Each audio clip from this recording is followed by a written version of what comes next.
हाँ, नमस्कार दोस्तों।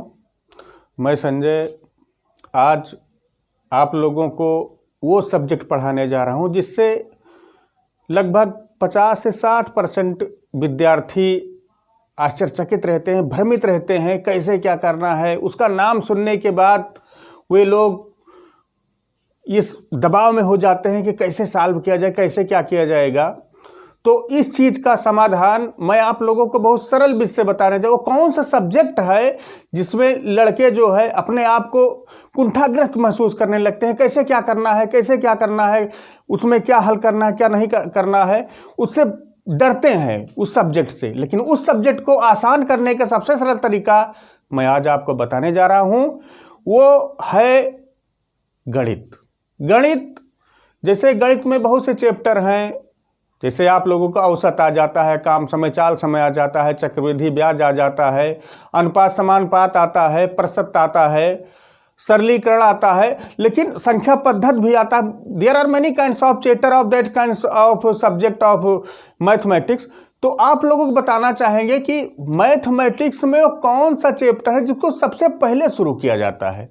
तो आप लोगों को शुरू से मैं बताने जा रहा हूं मैथमेटिक्स। आप मेरी वीडियो के शुरू से अंत तक देखते जाइए, मेरे चैनल को सब्सक्राइब करिए और सब्सक्राइब करने के बाद दोस्तों में शेयर कीजिए, क्योंकि जो मैं बताने जा रहा हूं बहुत ही शुरुआती दौर से, बहुत ही नज़दीकी दौर से बताने आपको जा रहा हूं कि मैथ है क्या। बहुत ही आसान चीज़ है मैथ, बहुत बड़ी चीज़ नहीं है मैथ। अगर आप लोग पढ़ना चाहेंगे तो इससे आसान सब्जेक्ट कुछ है ही नहीं। बशर्ते मेरी वीडियो को देखते रहिए, सब्सक्राइब करते रहिए, दोस्तों में शेयर करते रहिए, इसके लिए आपको धन्यवाद। लेकिन इसके पहले कि मैं आपको बताना चाहूँगा कि मैथमेटिक्स में सबसे पहले मैं आपको कौन सा चैप्टर शुरू करने जा रहा हूँ। तो वो चैप्टर जो मैं शुरू करने जा रहा हूँ इसलिए शुरू करने जा रहा हूँ कि उस चैप्टर में आपको अच्छी से अच्छी चीज़ें, जैसे सबसे पहले मैथ में कदम रखने के पहले आपको क्या करना है कि मैथ में कदम रखने के पहले आपको 2, 4, 6 चीज़ें को ज्ञान होना चाहिए। अगर उस चीज़ों का ज्ञान नहीं है तो आप मैथ में कदम नहीं रख सकते। जैसे जोड़ना है, घटाना है, गुणा करना है, भाग करना है, कोष्ठक कहाँ है, कैसे क्या करना है, इन चीज़ों का आपको जब तक विस्तृत ज्ञान नहीं होगा आप मैथ में एक कदम भी आगे नहीं बढ़ सकते हैं। इसलिए मैंने सबसे पहले आपका सबसे सरल, उपयोगी और इसी के कदम पर चलते हुए अन्य चैप्टर भी आपको जो है सॉल्व करने में सुविधा होगी। इसलिए मैंने सबसे पहले आपका जो चैप्टर लिया है मैथ का वो है सरलीकरण।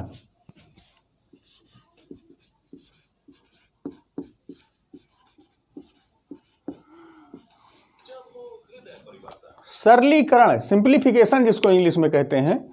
तो सरलीकरण जो है इसमें आपको बहुत सी चीज़ें मिलेंगी। इसी में आपको कैसे कब जोड़ना है, कब घटाना है, कब गुणा करना है, कब भाग करना है, कौन कौन से ब्रैकेट इसमें लगेंगे, ये सब का ज्ञान अगर आपको हो जाएगा तो अन्य चैप्टर जब आप पढ़ेंगे तो आपका स्वतः सॉल्व होकर चला जाएगा। इसमें कुछ बीजगणित के सूत्र भी हैं जिसका अवलोकन मैं करूंगा विस्तार से। वीडियो में बने रहिए, आप अंत तक जारी रखिए। आपको सरलीकरण में बहुत ही, जैसे उसका नाम सरलीकरण है, उसको मैं और भी सरल करने जा रहा हूँ। सरलीकरण को शुरू करने से पहले हम आपको बताना चाहेंगे कोष्ठक के बारे में। कोष्ठक हिंदी में कोष्ठक कहते हैं, अंग्रेजी में आप लोग जिसको ब्रैकेट कहते हैं। ये है क्या चीज़? ये 4 प्रकार का होता है। सबसे पहला ब्रैकेट होता है रेखा कोष्ठक, उसके बाद होता है छोटा कोष्ठक, मंझला कोष्ठक, बड़ा कोष्ठक। तो इसका विश्लेषण कैसे किया जाता है, इसको कैसे हटाया जाता है, इसको क्या किया जाता है, पहले कोष्ठक के बारे में आप लोग जानिए। शुरू से मैं इस अध्याय को शुरू करने जा रहा हूं, इसलिए आप लोग देखते रहिए। सबसे पहले है रेखा कोष्ठक, जिसको कहते हैं रेखा कोष्ठक। इसको रेखा कोष्ठक को हम कहेंगे विनकूलम।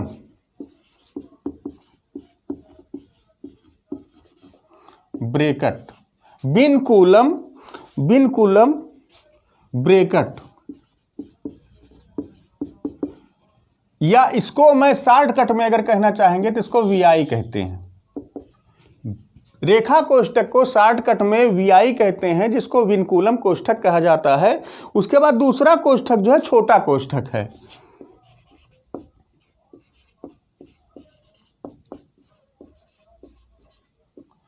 जो छोटा कोष्ठक है इसको कहते हैं सर्कुलर ब्रैकेट।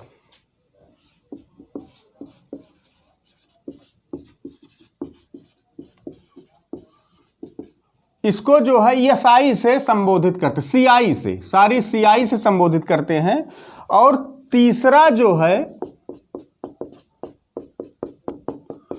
वह है मंझला कोष्ठक।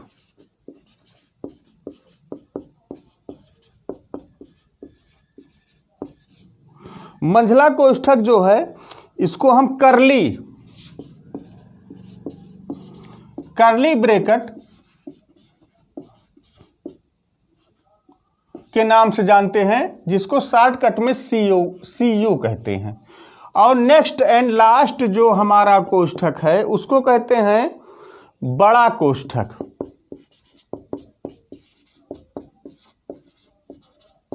बड़ा कोष्ठक जो है स्क्वायर ब्रैकेट कहते हैं। इसको हम शॉर्टकट में एसक्यू कहते हैं। तो there are 4 kinds of bracket, रेखा कोष्ठक, छोटा कोष्ठक, मंझला कोष्ठक, बड़ा कोष्ठक। यही आपके सारे जितने गणित के चैप्टर हैं, मतलब गणित में जो भी कोष्ठक है 4 प्रकार से ही कोष्ठक आपको मिलेंगे। वो रेखा कोष्ठक होगा, छोटा कोष्ठक होगा, मंझला कोष्ठक होगा, बड़ा कोष्ठक होगा। छोटा कोष्ठक, रेखा कोष्ठक को हम VI से संबोधित करते हैं, छोटा कोष्ठक को हम CI से संबोधित करते हैं, मंझला कोष्ठक को हम CU से संबोधित करते हैं और बड़ा कोष्ठक को हम SQ से संबोधित करते हैं। ये हुआ कोष्ठक के बारे में बातें।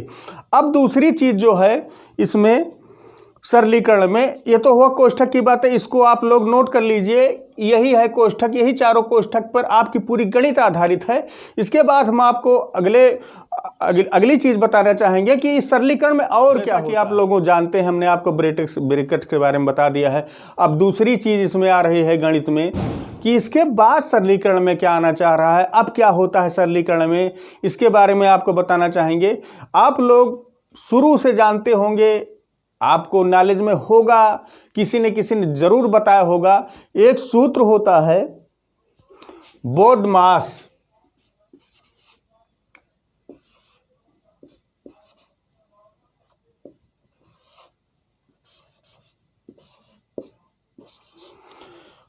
बस इसी के आधार पर जो है सरलीकरण आधारित हो जाएगा। बोडमास क्या है, इसका मतलब क्या होता है?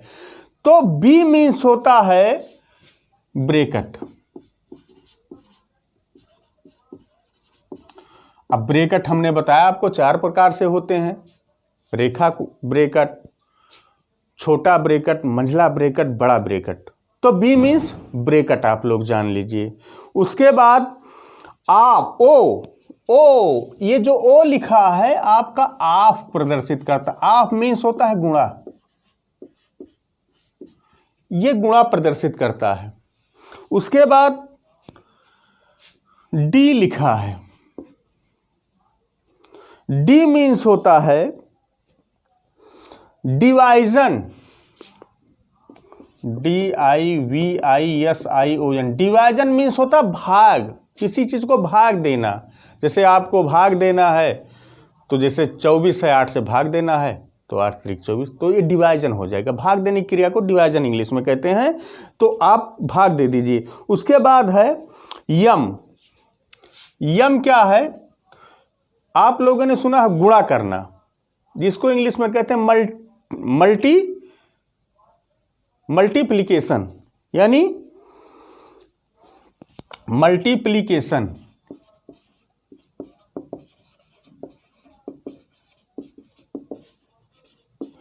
मल्टीप्लिकेशन में गुणा करना है, यानी पहला क्या हुआ ब्रैकेट, दूसरा हुआ आप मीन्स गुणा, तीसरा हुआ डिवाइजन, उसके बाद चौथा हुआ मल्टीप्लिकेशन, फिर ए बचा है।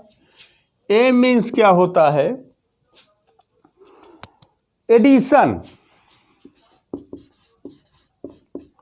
एडिशन मीन्स क्या होता है? जोड़ना। इसका मतलब होता है जोड़, किसी चीज संख्या को जोड़ने की क्रिया को ही एडिशन कहते हैं। एंड लास्ट है सब्ट्रैक्शन। SUBTRACTION।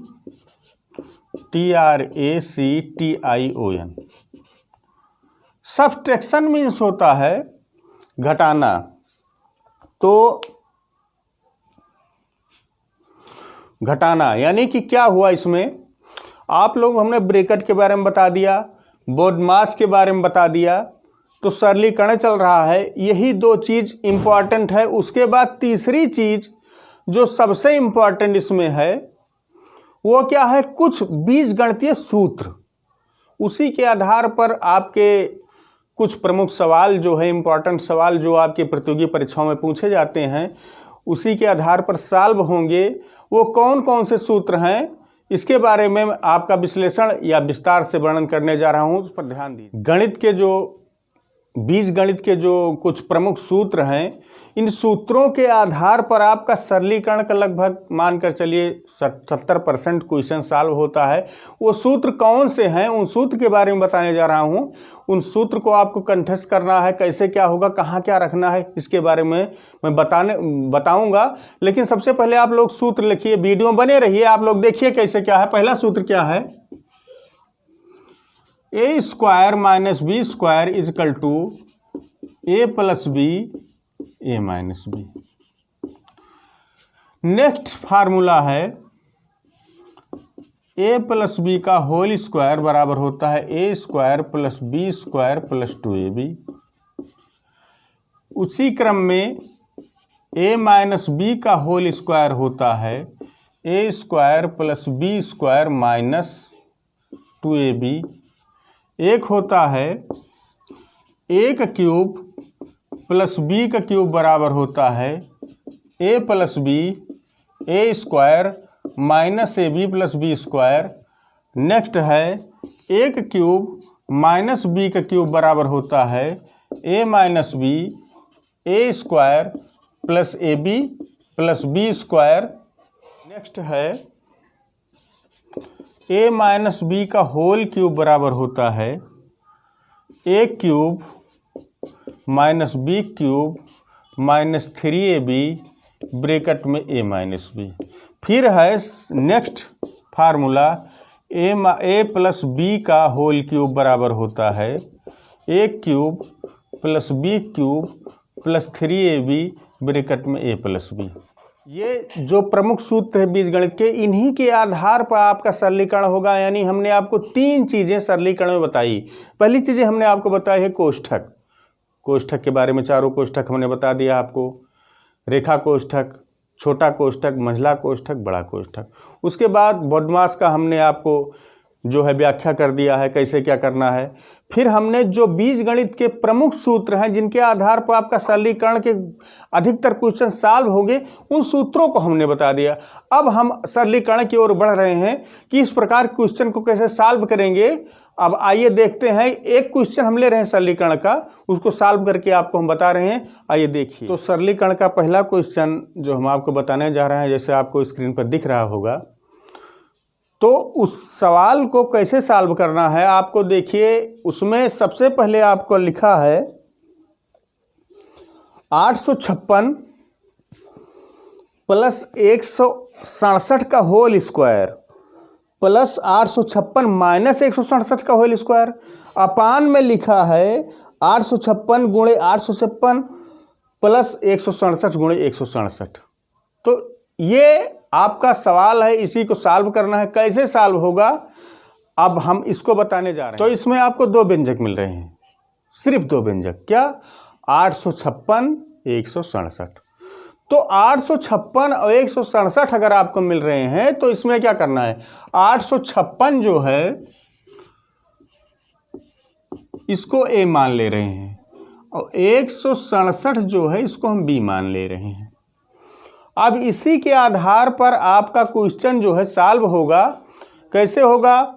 आपका जो क्वेश्चन दिया गया है वो क्या है कि 856 + 167 का होल स्क्वायर, यानी इसका और इसका होल स्क्वायर, यानी 856 क्या माना है आपने, a माना है, 167 को क्या माना है, b माना है। आपको स्क्रीन पर दिख रहा होगा क्वेश्चन, यानी इसका होल स्क्वायर। इसका होल स्क्वायर हो गया। मैंने जो क्वेश्चन आपको दिख रहा है उसी के आधार पर हमने आपको बताया है कि कुछ सूत्र इसमें है जो बीजगणित के सूत्र के आधार पर आधारित हैं, तो उसी के सूत्र पर हमने आपको हम आपको बताना चाहेंगे कि 856 और 167 ये दो व्यंजक आपको मिले। 856 का मतलब ए मान लिया गया है, 167 का मतलब बी मान लिया गया है। तो यानी कि 856 प्लस 167 का जो होल स्क्वायर आपका दिया गया है क्वेश्चन में, तो इसको हम मान ले रहे हैं ए प्लस बी का होल स्क्वायर। उसके बाद फिर क्या दिया गया है, प्लस 856 माइनस 167 का होल स्क्वायर, यानी 856 क्या माना गया है, ए माना गया है। 167 क्या माना गया है, बी माना गया। इसका क्या है, होल स्क्वायर। अपान जो है आपको ये आपका ये दिया गया है कि 856 मल्टीप्लाई 856 प्लस 167 मल्टीप्लाई 167, यानी 856 क्या माना गया है, ए माना गया है। ए गुणे ए प्लस बी गुणे बी, यानी सूत्र के ऊपर आपका सारा आ गया है। यानी ए प्लस बी का होल स्क्वायर ए माइनस बी का होल स्क्वायर, इसी सूत्र पर आपका ये क्वेश्चन सॉल्व हो रहा है, ये व्यंजक सॉल्व हो रहा है। अब आपको ध्यान देना है कि ए प्लस बी का होल स्क्वायर प्लस ए माइनस बी का होल स्क्वायर अपान ए को ए से गुणा करेंगे तो क्या होगा, ए स्क्वायर प्लस बी को बी से गुणा करेंगे तो हो जाएगा बी स्क्वायर। अब इस व्यंजक को हमको तोड़ना है। कैसे तोड़ा जाएगा, हमने आपको सूत्र में बताया है ए प्लस बी का होल स्क्वायर होता है A square plus B square plus 2ab, यानी इसकी जगह पर हमको क्या लिखना है, A square plus B square plus 2ab plus, अब ए माइनस बी का होल स्क्वायर है, इसकी जगह पर क्या लिखना है, ए प्लस बी का दूसरा सूत्र है, ए माइनस बी का दूसरा है, तो ए प्लस बी का होल स्क्वायर बराबर होता है A square plus B square plus 2ab, और ए माइनस बी का होल स्क्वायर बराबर होता है A square plus B square minus 2ab, यानी A square plus B square minus 2ab upon A square minus B square. अब इस पर ध्यान दीजिए, यहाँ माइनस 2ab है, यहाँ plus 2ab, minus 2ab plus 2ab से खत्म हो गया, कट गया है। अब इसी व्यंजक को मैं आगे सॉल्व करना चाहूँगा, क्या हो जाएगा, देखिए यहाँ ए स्क्वायर है, यहाँ ए स्क्वायर है, बीच में क्या लगा है, प्लस, तो प्लस का मतलब क्या है, ऐड करना, ऐड करना मीन जोड़ना। तो ए स्क्वायर जुड़ेगा तो क्या हो जाएगा, 2a स्क्वायर। फिर यहाँ देखिए बी स्क्वायर है, यहाँ बी स्क्वायर है, बीच में क्या लगा, प्लस, यानी ऐड हो जाएगा, बी स्क्वायर जुड़े क्या हो गया, 2b square upon A square plus B square, इसको लिखा जाएगा। अब देखिए इसमें क्या है, 2 यहाँ है 2 यहाँ है, यानी 2 यहाँ है 2 यहाँ है, दोनों तरफ 2 है, तो 2 यहाँ पर हम कॉमन ले लेंगे। जब कॉमन ले लेंगे 2 से 2 कट जाएगा, यहाँ क्या बचेगा, ए स्क्वायर, फिर 2 से 2 कटेगा तो क्या बचेगा, बी स्क्वायर अपान, इसको लिख लिया जाएगा A square plus B square, ये हो गया आपका। अब A square plus B square cut गया, आपका आंसर क्या है, 2, ये आपका राइट आंसर है। इसी के आधार पर आपका सरलीकरण के क्वेश्चन सॉल्व होते रहेंगे बीजगणित के सूत्रों के आधार पर। तो आपका पहला क्वेश्चन सॉल्व हुआ। चलते हैं अगले क्वेश्चन की तरफ, देखना उसमें क्या, सिंप्लीफिकेशन जिसको सरलीकरण कहते हैं, इसके बारे में नेक्स्ट क्वेश्चन हम आपको बताना चाहेंगे। तो इसमें अब सिंप्लीफिकेशन क्वेश्चन जो है, यानी सरलीकरण का क्वेश्चन आपके कंपटीशन में या अदर परीक्षाओं में आता रहेगा। इसके बारे में आप लोग गहनता से पढ़ते जाइए, वीडियो पर बने रहिए। नेक्स्ट क्वेश्चन है कि जैसा कि आपको स्क्रीन पर दिख रहा होगा,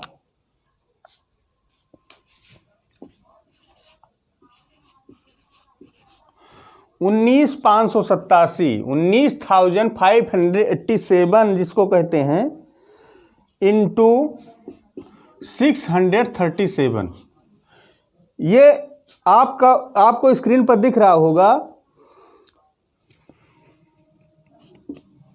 उसके बाद क्या है,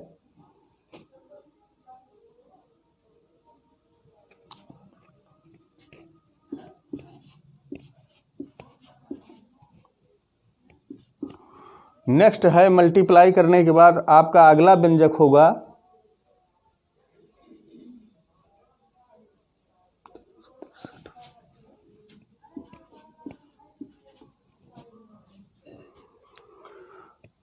363। अब ये देखिए आप लोग, आपका व्यंजक है 9587 इंटू 637 प्लस वही है 9587 इंटू 363। इसी को सॉल्व करना है सरलीकरण विधि से। कैसे सॉल्व करेंगे, अब आपको देखना है, देखिए ये व्यंजक दोनों मिल रहे हैं, प्लस के बाद ये दोनों मिल रहे हैं, तो यानी आपको हम बताना चाहेंगे बीजगणित में क्या होता है कि कॉमन लिया जाता है। तो कॉमन लेना है, इसको हम कॉमन ले रहे हैं, यानी 9587 को हम अगर कॉमन ले रहे हैं, तो आप जब कॉमन लेंगे तो इससे कटेगा, तो यहाँ क्या बचेगा 637 प्लस 363, ये बचा आपका। तो कॉमन लेने के बाद जब ये बचा तो आपको सॉल्व क्या करना है कि आप ऐसे लिख लीजिए, इसको जोड़ लीजिए, ऐड कर लीजिए। इसको 7 में 3 ऐड करेंगे तो 10 होगा, 10 मीन्स 0 हो जाएगा। 6 में 3 ऐड करेंगे 9 होगा, एक जो है आपका हासिल जो बच रहा है उसको जब जोड़ेंगे 10 होगा, फिर 0 हो जाएगा ये, फिर आपको एक हासिल बच। फिर 6 में 3 ऐड करेंगे 9 होगा, एक हासिल जोड़ेंगे 10 हो जाएगा। ये आपका इतना व्यंजक तैयार हुआ। अब इसके आगे क्या करना है, देखिए जब यहां पर कोई चिन्ह नहीं रहता है ब्रैकेट के इधर, तो इसको क्या मानते हैं, गुणा मानते हैं। यानी 9587 यहाँ क्या हो जाएगा, गुणे यानी मल्टीप्लाई, ये हो जाएगा। जैसे 1000 से इसको मल्टीप्लाई अगर करना है तो इसको आप लोग जानते हैं, जिस संख्या से गुणा की 100 से, जैसे 100 से गुणा करना है तो 2 जीरो बढ़ जाएगा, 1000 से गुणा करना है 3 जीरो बढ़ जाएगा, 10,000 से गुणा करना है 4 जीरो, जीरो कितना है 3, इसी में 3 जीरो बढ़ जाएगा। आपका आंसर सॉल्व हो गया, आपको गुणा करने की कोई ज़रूरत नहीं है। यानी सरलीकरण का दूसरा क्वेश्चन आपका सॉल्व हो गया है। के बारे में आप लोगों ने देखा, कोष्ठक के बारे में देखा, बोडमास के नियम के बारे में देखा, बीजगणित के सूत्र के बारे में देखा। हमने आपको 2 क्वेश्चन सॉल्व करके भी बताया। आगे इसमें और भी क्वेश्चन है जो कि बहुत इम्पोर्टेंट हैं। अगली कड़ी में हम आपको ये बताते रहेंगे सरलीकरण क्या है। सारे अंकगणित के सारे चैप्टरों को मैं विस्तार पूर्वक इजी करके आपको बताता रहूँगा। बस आप लोग वीडियो में बने रहिए, मेरे चैनल को सब्सक्राइब कीजिए, आप देखते रहिए। सारे गणित को एकदम आप लोगों के सामने इस प्रकार से पेश कर देंगे कि आपको कोई दिक्कत नहीं होगी। कभी भी किसी कंपटीशन में बैठिए, एकेडमी में बैठिए, गणित आपके लिए कुछ भी नहीं होगी। इसी चीज़ को मैं लेकर आप लोगों के लिए ये वीडियो बनाने जा रहा हूं कि भविष्य में आप लोगों को किसी प्रकार की परेशानी न हो। और वीडियो में बने रहिए और मित्रों में शेयर करिए, मेरे वीडियो को सब्सक्राइब करिए। अगली कड़ी में सरलीकरण के और क्वेश्चन बता करके आप लोगों को स्पष्ट कर देंगे। तब तक के लिए आप लोगों को से नमस्कार, धन्यवाद।